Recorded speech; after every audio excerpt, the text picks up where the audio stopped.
Friends, आज हम आधुनिक इतिहास से कुछ ऐसे चैप्टर्स के बारे में बात करेंगे जिनसे लगभग सब विभिन्न परीक्षाओं में प्रश्न पूछे जाते हैं। आज का हमारा टॉपिक है सामाजिक धार्मिक सुधार आंदोलन। भारत में सामाजिक धार्मिक सुधार आंदोलन की शुरुआत 19वीं शताब्दी के पूर्वार्ध से मानी जाती है। 19वीं शताब्दी के पूर्वार्ध से भारत में धार्मिक सामाजिक सुधार आंदोलन की शुरुआत हुई।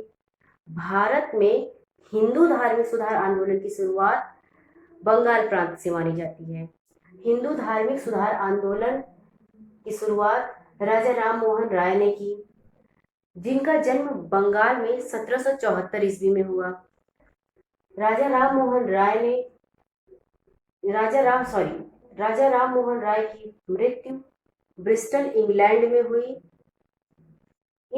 राजा राम मोहन राय जी को विभिन्न उपाधियों से सम्मानित किया गया। इन्हें नव जागरण का अग्रदूत, नव प्रभात का तारा, आधुनिक भारत का पिता तथा राजा की उपाधि द्वारा सम्मानित किया गया। इन्हें राजा की उपाधि अकबर द्वितीय द्वारा दी गई। राजा राम मोहन राय को अंग्रेजी, French, Hebrew, Greek, Latin, German, अरबी, फारसी, संस्कृत आदि सभी भाषाओं का ज्ञान था। राजा राम मोहन राय ने विभिन्न भाषाओं का ज्ञान प्राप्त किया था। राजा राम मोहन राय ने 1820 ईस्वी में एक पुस्तक लिखी, प्रिंसेस ऑफ जीसस, जिसको 1823 में जॉन डेवी के प्रकाशों के द्वारा प्रकाशित किया गया। राजा राम मोहन राय जी ने धार्मिक सुधार के बहुत से कार्य किए। उनकी कुछ रचनाएं भी हैं जिनसे भी प्रश्न पूछे जाते हैं। 1809 ईस्वी में इनकी तोहफत उल मोहिद्दीन नामक इन्होंने पुस्तक लिखी, जो कि फारसी भाषा में प्रकाशित हुई। इसका अर्थ है एकेश्वरवाद को उपहार। इसमें इन्होंने मूर्ति पूजा की आलोचना की तथा एकेश्वरवाद का समर्थन किया। 1814 ईस्वी में राजा राम मोहन राय ने आत्मीय सभा का गठन किया, जिसमें इन्होंने सती प्रथा का विरोध किया तथा इसके आगे इन्होंने 1816 ईस्वी में वेदांत सोसाइटी का गठन किया। 1817 में राजा राम मोहन राय ने कलकत्ता में हिंदू कॉलेज की स्थापना की। हिंदू कॉलेज की स्थापना में जिसमें इनका सहयोग किया घड़ी सास डेविड हेयर ने। 1825 ईस्वी में वेदांत कॉलेज की स्थापना की इन्होंने तथा 1821 ईस्वी में संवाद कौमुदी नामक पत्रिका की रचना की इन्होंने, जो कि बंगाली भाषा में प्रकाशित हुआ। राजा राम मोहन राय ने 1822 में मीरातुल अखबार का प्रकाशन किया, जो कि फारसी भाषा में थी तथा 1822 ईस्वी में इन्होंने ब्रह्मनिकल मैगजीन छापी, जो कि अंग्रेजी भाषा में छापी गई तथा 1828 ईस्वी में इन्होंने ब्रह्म समाज की स्थापना की, जो कि बहुत ही महत्वपूर्ण बिंदु है, जिससे कि बहुत से प्रश्न उठते हैं। जिसमें ब्रह्म समाज में इन्होंने ब्रह्म समाज की जो स्थापना की थी इन्होंने, उसके अंतर्गत इन्होंने बहुदेववाद, कर्मकांड, सती प्रथा, बाल विवाह आदि की आलोचना की तथा इन्होंने अपने मत का समर्थन करने के लिए वेदों और उपनिषदों का सहारा लिया तथा 1833 ईस्वी में राजा राम मोहन राय जी की मृत्यु हो जाती है। ये कुछ महत्वपूर्ण बिंदु हैं जो राजा राम मोहन राय के जीवन से और उनके कार्यों से संबंधित है, जो कि लगभग विभिन्न परीक्षाओं में प्रश्न जिनसे पूछे जाते हैं। यह बहुत ही महत्वपूर्ण बिंदु है। आइए एक बार फिर से हम इन बिंदुओं को ध्यान से देखते हैं। राजा राम मोहन राय, जो कि हिंदू धार्मिक सुधार आंदोलन के प्रथम अग्रदूत कहे जाते हैं, इनका जन्म बंगाल में 1774 ईस्वी में हुआ। इनकी मृत्यु ब्रिस्टल इंग्लैंड में हुई 1833 ईस्वी में। इनको निम्नलिखित उपाधियों से सम्मानित किया गया। इन्हें नव भारत का अग्रदूत, नव प्रभात का तारा, आधुनिक भारत का पिता, राजा आदि उपाधियों से सम्मानित किया गया। इन्हें विभिन्न भाषाओं का ज्ञान था। अंग्रेजी, French, Hebrew, Greek, Latin, German, अरबी, फारसी, संस्कृत आदि सभी भाषाओं का इनको बहुत ही अच्छी तरीके से ज्ञान था, जिसके कारण इन्होंने अलग अलग भाषाओं में अलग अलग पुस्तकें, मैगजीन्स प्रकाशित की।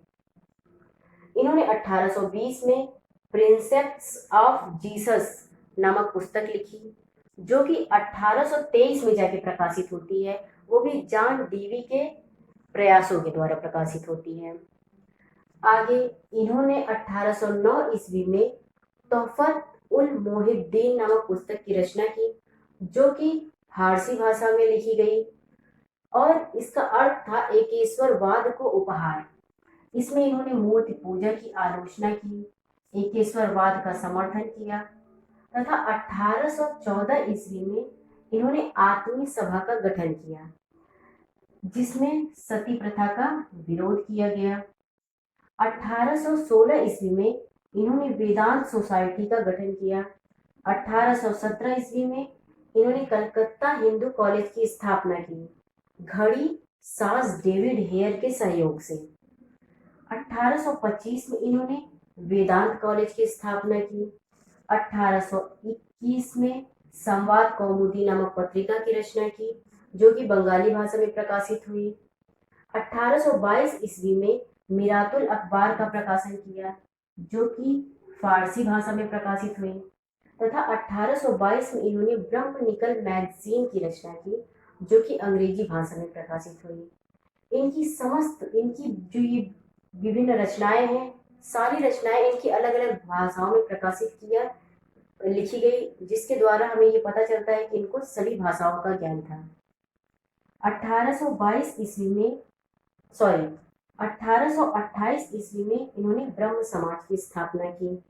ये बहुत ही महत्वपूर्ण पॉइंट है, जिससे कि प्रश्न बहुत ज्यादा पूछा जाता है कि 1828 ईस्वी में या फिर राजा राम मोहन राय का कौन सा कार्य जो 1828 ईस्वी में किया गया, या फिर ब्रह्म समाज की स्थापना किसने की, या फिर कब की। ये बहुत ही महत्वपूर्ण प्रश्न पूछे जाते हैं तथा अंततः 1833 ईस्वी में इनकी मृत्यु हो जाती है।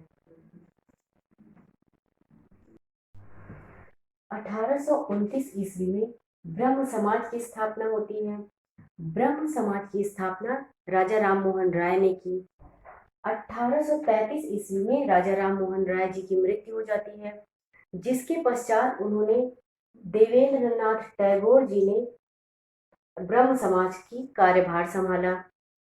फिर इन्होंने 1839 ईस्वी में तत्वबोधिनी सभा की स्थापना की।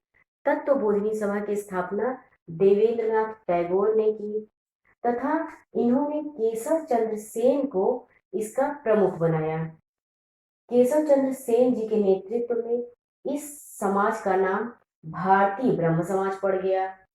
भारतीय ब्रह्म समाज पढ़ने के बाद इनके समय में ईसाई धर्म का अत्यधिक गुणगान होने लगा, जिसके कारण देवेंद्रनाथ टैगोर ने इन्हें आचार्य की पदवी से हटा दिया। तब इन्होंने मतलब केशव चंद्र सेन ने जब इन्हें आचार्य की पदवी से हटा दिया देवेंद्रनाथ टैगोर जी ने, तब इन्होंने एक अलग आदि ब्रह्म समाज की स्थापना की तथा उसके बाद इन्होंने जिन चीजों का इन्होंने विरोध किया, वही कार्य इन्होंने स्वयं खुद कर दिया। अपनी 12 वर्षीय पुत्री का विवाह कूच बिहार के राजा के साथ वैदिक रीति रिवाज के साथ किया, जिसके कारण फिर इनका विरोध हुआ और एक बार फिर से फूट पड़ गई तथा यह फिर से अलग होकर एक साधारण ब्रह्म समाज की स्थापना करते हैं। एक बार फिर देखते हैं हम इन बिंदुओं को। पहले ब्रह्म समाज की स्थापना होती है, जिसकी स्थापना राजा राम मोहन राय जी ने की। इनकी मृत्यु के बाद इनके भाई ने देवेंद्रनाथ टैगोर ने इसका कार्यभार संभाला। इसके बाद आते हैं 1839 ईस्वी में तत्वबोधिनी सभा की स्थापना होती है, जिसकी स्थापना देवेंद्रनाथ टैगोर ने की और इन्होंने केशव चंद्र सेन जी को इसका प्रमुख बनाया। केशव चंद्र सेन के नेतृत्व में इस समाज का नाम भारतीय ब्रह्म समाज पड़ जाता है। भारतीय ब्रह्म समाज पढ़ने के बाद इसमें ईसाई धर्म का अत्यधिक प्रचार प्रसार होने लगा, जिसके कारण फिर से देवेंद्रनाथ टैगोर जी ने इन्हें आचार्य की पदवी से हटा दिया। आचार्य की पदवी से हटाए जाने के उपरांत इन्होंने फिर से एक अलग समाज की स्थापना की, जिसे आदि ब्रह्म समाज के नाम से जाना गया। आदि ब्रह्म समाज की स्थापना करने के बाद जिन चीजों का ये विरोध करते थे, वही कार्य इन्होंने फिर से किया, जिसके कारण इन्हें फिर से अलग कर दिया गया, इनमें फूट पड़ गई और इन्होंने फिर से एक साधारण ब्रह्म समाज की स्थापना की। ये बहुत ही महत्वपूर्ण बिंदु है, जो कि अक्सर विभिन्न परीक्षाओं में पूछे जाते हैं। इसके बाद और कई समाज की स्थापना किया गया, जैसे कि वेद समाज की स्थापना हुई। वेद समाज की स्थापना 1864 ईस्वी में मद्रास में हुई। इसके संस्थापक केसी धराल नायडू हैं। इसके बाद आते हैं नेक्स्ट पे। इसके बाद होता है प्रार्थना समाज की स्थापना। प्रार्थना समाज की स्थापना 1867 ईस्वी में मुंबई में हुई, जिसके संस्थापक आत्माराम पांडुरंग माने गए हैं और इनके साथ कुछ प्रमुख नेता थे, जो कि MG. Ranade, DK. Curve.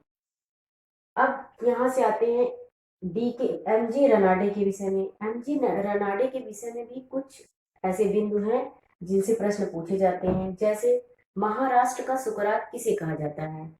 Maharashtra का सुकरात एम.जी. रनाडे को कहा जाता है। गोपाल कृष्ण गोखले के गुरु थे ये। एम.जी. रनाडे जो थे वो गोपाल कृष्ण गोखले के गुरु थे और गोपाल कृष्ण गोखले गांधी जी के गुरु थे। इन्होंने दक्कन एजुकेशनल सोसाइटी की स्थापना की। इन्होंने वीडो रीमैरिज एसोसिएशन की स्थापना की। इसके बाद आते हैं डी.के. कर्वे, जिन्होंने एक विधवा आश्रम की स्थापना की। डी.के. कर्वे 1916 ईस्वी में इन्होंने मुंबई में प्रथम महिला विश्वविद्यालय की स्थापना की। प्रथम महिला विश्वविद्यालय की स्थापना 1906 में डी.के. कर्वे ने की। इसके बाद आया आर्य समाज। आर्य समाज की स्थापना। आर्य समाज बहुत ही महत्वपूर्ण बिंदु है, जिससे कि बहुत ही महत्वपूर्ण प्रश्न उठते हैं और विभिन्न परीक्षाओं में पूछे जाते हैं। आर्य समाज की स्थापना 1875 ईस्वी में मुंबई में हुई। इसके संस्थापक स्वामी दयानंद सरस्वती थे। इन्हें दयानंद सरस्वती नाम पूर्णानंद जी के द्वारा दिया गया। इनका जन्म गुजरात में हुआ। इनके बचपन का नाम मूल शंकर था और इनकी मृत्यु अजमेर में हुई। स्वामी दयानंद सरस्वती के गुरु स्वामी बिरजानंद थे। स्वामी दयानंद सरस्वती जी ने इन्होंने बाल विवाह, मूर्ति पूजा, कर्मकांड, बहु विवाह आदि की आलोचना की, परंतु इन्होंने वर्ण व्यवस्था का समर्थन किया था। इनकी पुस्तक सत्यार्थ प्रकाश, जो कि बहुत महत्वपूर्ण है, विभिन्न परीक्षाओं में पूछा गया है। सत्यार्थ प्रकाश किसकी पुस्तक है? सत्यार्थ प्रकाश स्वामी दयानंद सरस्वती की पुस्तक है। इन्होंने वेदों की ओर लौटो तथा भारत भारतीयों के लिए जैसे नारे दिए, जो कि बहुत ही लोकप्रिय हुए। स्वराज शब्द का सर्वप्रथम प्रयोग स्वामी दयानंद सरस्वती ने किया। भारत में उथल पुथल की जांच में आए वैलेंटाइन सेरोल ने आर्य समाज को भारतीय अशांति का जन्मदाता कहा। फिर हम देखते हैं इन बिंदुओं को, एक बार फिर से देखते हैं हम, जो कि बहुत ही महत्वपूर्ण है। इनमें इन बिंदुओं से बहुत ज्यादा प्रश्न तो नहीं बनते हैं, लेकिन ये जो भी बिंदु यहाँ दिए गए हैं, इनसे प्रश्न पूछे गए हैं। जैसे वेद समाज की स्थापना। वेद समाज की स्थापना 1864 ईस्वी में मद्रास में हुई। इसके संस्थापक केसी धराल नायडू थे। प्रार्थना समाज, इससे भी प्रश्न पूछा गया है। प्रार्थना समाज की स्थापना 1867 ईस्वी में मुंबई में हुई। इसके संस्थापक आत्माराम पांडुरंग थे। इनके साथ कार्य करने वाले प्रमुख नेता एम.जी. रनाडे तथा डी.के. कर्वे। एम.जी. रनाडे ने एम.जी. रनाडे के विषय में महत्वपूर्ण बिंदु, इनसे भी प्रश्न पूछे गए हैं। एम.जी. रनाडे महाराष्ट्र का सुब्रात एम.जी. रनाडे को कहा जाता है। गोपाल कृष्ण गोखले के गुरु थे, और गोपाल कृष्ण गोखले जो थे वो गांधी जी के गुरु थे। इन्होंने दक्कन एजुकेशनल सोसाइटी की स्थापना की। इन्होंने विडो रीमैरिज एसोसिएशन की स्थापना की। इसके बाद आते हैं डी कर्वे पे। इन्होंने विधवा आश्रम की स्थापना की। इन्होंने 1906 ईस्वी में बम्बई में प्रथम महिला विश्वविद्यालय की स्थापना की। ये सभी बिंदु भी बहुत ही महत्वपूर्ण हैं। इनसे भी विभिन्न परीक्षाओं में प्रश्न पूछे गए हैं। एक बार फिर हम इन बिंदुओं को देखते हैं। आर्य समाज की स्थापना 1875 ईस्वी में बम्बई में हुई। इसके संस्थापक स्वामी दयानंद सरस्वती थे। स्वामी दयानंद सरस्वती को शरद दयानंद सरस्वती नाम पूर्णानंद जी ने दिया। इनका जन्म गुजरात में हुआ। इनके गुरु स्वामी विरजानंद थे। इनका बचपन का नाम मूल शंकर था, और इनकी मृत्यु अजमेर में हुई। ये ऐसे महत्वपूर्ण बिंदु हैं जिनसे लगभग विभिन्न परीक्षाओं में प्रश्न बनते हैं और पूछे जाते हैं, आगे भी पूछे जाएंगे। इसलिए प्लीज इन बिंदुओं को एक दो बार ध्यान से देखें और समझ